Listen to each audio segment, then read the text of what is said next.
임대료가 현저히 낮지는 않은지, 그리고 남아있는 자녀 임대차 기간은 얼마인지, 10년이 도래하고 있는지, 그리고 10년 뒤에 얼마나 올릴 수 있는지 주변의 시세를 통해서 이 자산의 잠재 가치를 끌어보는 겁니다. 부동산은 월세에 따라서 자산의 가치가 형성되잖아요. 내가 투자할 물건이 13,000원으로 저평가되어 있다. 10년이 도래했을 때 적용할 수 있는 주변의 시세를 고려해서 자산의 가치를 계산해 보는 겁니다.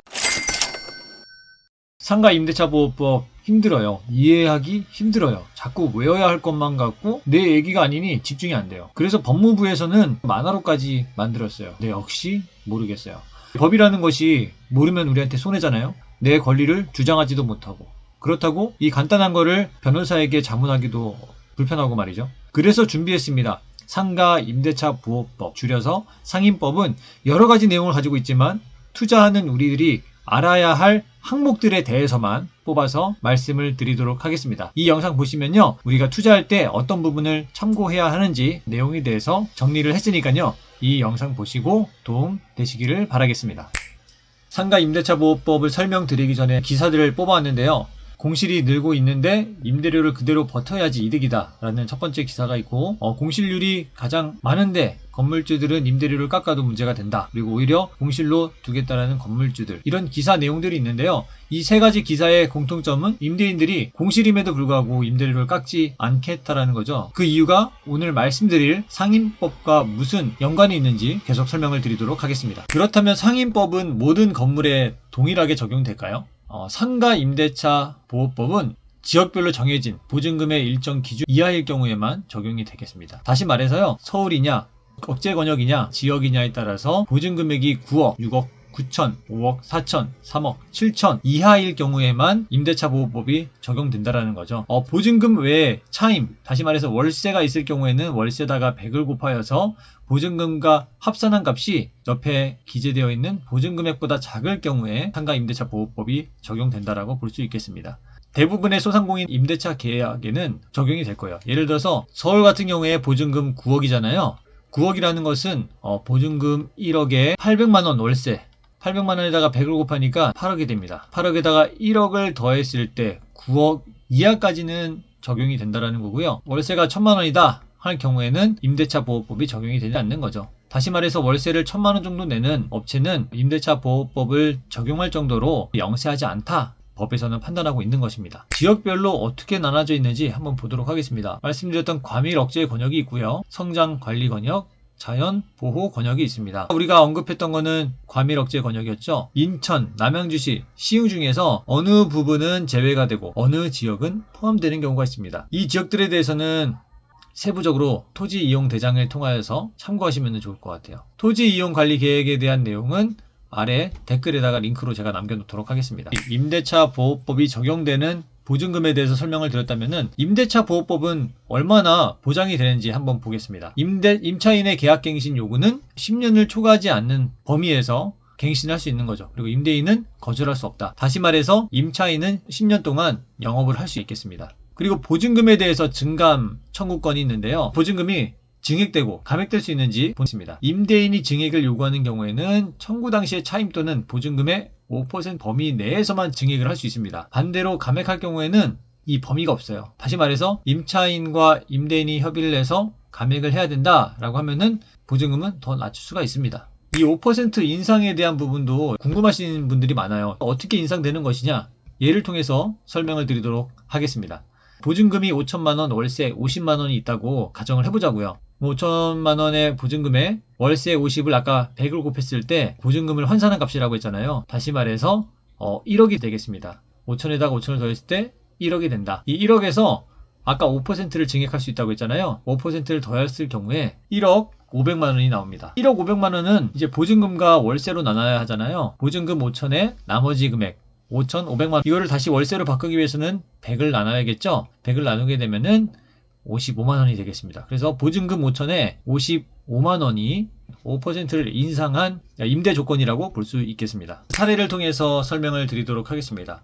제가 경기도의 어떤 특정한 단지를 선택을 했고요. 실제로 나와 있는 매물이 되겠습니다. 매물을 중개하시는 분이 있고 임대인, 매도인도 있기 때문에 구체적으로 정보를 공개할 수 없는 점은 양해해 주시고요.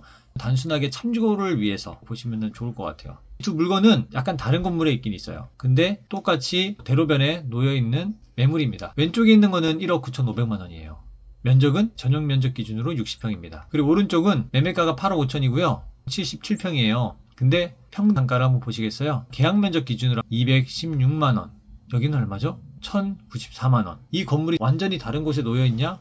그렇지 않습니다. 두 건물 모두 역세권에 있고요. 사람들의 동선이 움직이는 공간에 놓여 있습니다. 그런데 아래 임대료를 보시면 확실히 알 수 있어요. 이 왼쪽에 있는 거는 임대인이 임차인을 생각해서 임대료를 안 올렸다는 거예요. 임대인분께서 좀 돈이 있으신 것도 있었지만 임차인한테 싫은 소리를 하기 싫었던 거죠. 그래서 80만 원으로 계속 유지가 됐던 매물입니다. 오른쪽은요, 2년 전에 임대인이 바뀌어서 세팅을 한 임대료입니다. 5천만 원에 450만 원. 두 매물 극명하게 대비가 되기 때문에 좀 혼란스러우실 수도 있겠지만 차이가 나는 원인에 대해서 설명을 드리려고 하는 것입니다. 왼쪽에 있는 물건을 수익률에 따라서 한번 계산해 볼게요. 월세 곱하기 12, 그리고 매매가에서 보증금을 뺀 값인데 월세에다가 11을 곱하고 매매가인 1억 9,500에다가 1,000만 원을 제외하게 되면은 기대 수익률은 5.2%입니다. 오른쪽도 한번 동일한 방법을 해볼게요. 450만 원에다가 12개월, 그리고 8억 5천에다가 보증금 5천만 원을 제외하게 되면은 6.7%입니다. 이게 무슨 말을 의미하냐면요. 이거는 평당 13,000원입니다. 임대료가 말이죠. 여기는 58,000원. 이런 것을 비교하면서 둘 중에 하나는 뭔가가 잘못되어 있는 거죠. 이 지역의 시세는요, 3만원에서 4만원이에요. 13,000원은 너무 싼 거고요.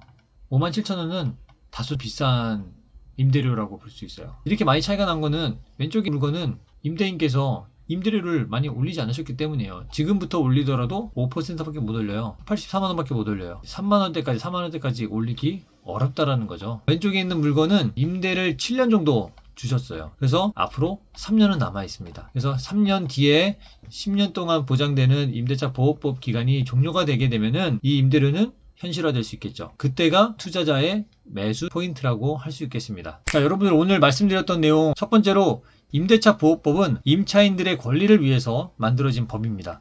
임차인들이 보호될 수 있는 기간은 몇 년이다? 맞습니다. 10년이고요. 매년 1년마다 갱신할 수 있는데 증액할 수 있는 비율은 몇 퍼센트다? 5%. 감액은 한도가 없습니다. 물가 2억짜리 상가, 여러분들 6%라고 하면은 얼마가 나와야 돼요? 수익률 계산할 수 있는 방법은 지난번 영상을 참고하시고요. 200을 나누면 되잖아요. 그럼 얼마죠? 100만원이잖아요. 100만원 나오는 게 정상인데 이게 만약에 50만원만 나오고 있어요. 50만원만 나오고 있으면 이걸 계속 증액을 해서 자산의 가치가 맞게끔 만들어줘야 된다는 거죠. 반대로 내가 매수하고 싶었던 물건이 2억이었는데 1억 6천까지 떨어진 거예요. 근데 월세는 여전히 50만 원이에요. 이거는 얼마짜리 상가라고 볼 수 있죠? 1억짜리 상가인 거예요. 수익률이 있을 때 월세하고 자산의 가치를 계산하는 방법은 위에 카드에 있는 영상을 통해서 보시면 이해가 됩니다. 혹시 모르시는 분들은 말이죠. 1억 6천으로 사는 거는 비싼 돈을 주고 사는 거 있죠. 한번 정리해서 말씀을 드려보겠습니다. 임대료가 현저히 낮지는 않은지, 그리고 남아있는 자녀 임대차 기간은 얼마인지, 10년이 도래하고 있는지, 그리고 10년 뒤에 얼마나 올릴 수 있는지 주변의 시세를 통해서 이 자산의 잠재 가치를 끌어보는 겁니다. 부동산은 월세에 따라서 자산의 가치가 형성되잖아요.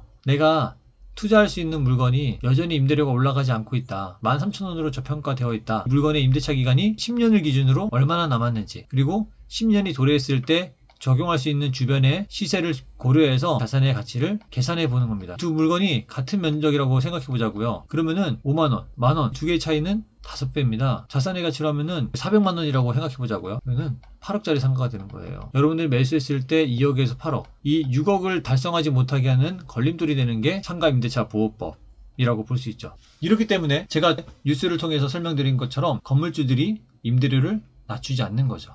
반대로 마음씨 착한 임대인은 임대료를 올리지 않는 것입니다. 물론 서로 상생을 위해서 좋은 거라고 봐요. 하지만 임대인의 자산의 가치는 상승하지 못하고 있다. 임대인의 자산의 가치가 올라가지 않고 있는 것을 임차인이 얼마나 헤아려 줄까요? 오히려 임차인은 본인이 월세를 잘 내고 있기 때문에 조금이라도 올려달라고 하는 임대인에게 보증금을 요구하고, 그리고 본인이 퇴거하는 데 있어서 항의를 하고 권리금을 요구할 가능성이 매우 높습니다. 근데 모든 임차인이 그렇진 않아요. 하지만 내가 관심이 없는 만큼 임차인은 그것을 나의 권리라고 생각할 수도 있고, 충분히 설명하지 않으면은 오해를 할 수 있다는 점.